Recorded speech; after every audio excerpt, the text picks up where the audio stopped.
Now let's make a half adder, which is a basic digital circuit that adds two binary digits, bits, and produces a sum and a carry. Now the truth table of half adder will be something like this. So how are you going to describe a half adder in Verilog?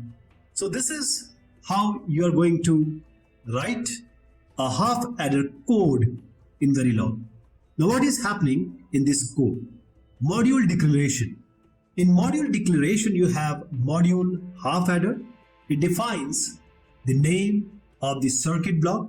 We have input A and input B, which specifies the two inputs to the circuit. Then we have the outputs, sum and carry. Once this declaration is over, we do the logic implementation. Assign sum equals to A XOR B. It describes the XOR gate logic for calculating the sum.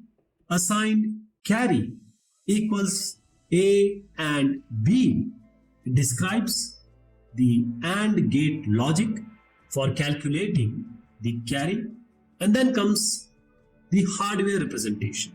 This code corresponds to a circuit with an XOR gate and an AND gate connected to the inputs A and B.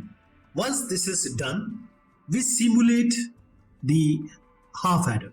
So we can simulate these Verilog code using software like Model Sim, Vivado, or Fortus to verify its behavior. A simulation test bench might look like this. We have a module test bench where we declare inputs as registers, we declare outputs as wire, then we instantiate the half adder module like this, and then we test different input combinations. So the expected simulation output is something like this. Now this relates to the truth table we initially discussed of an half adder.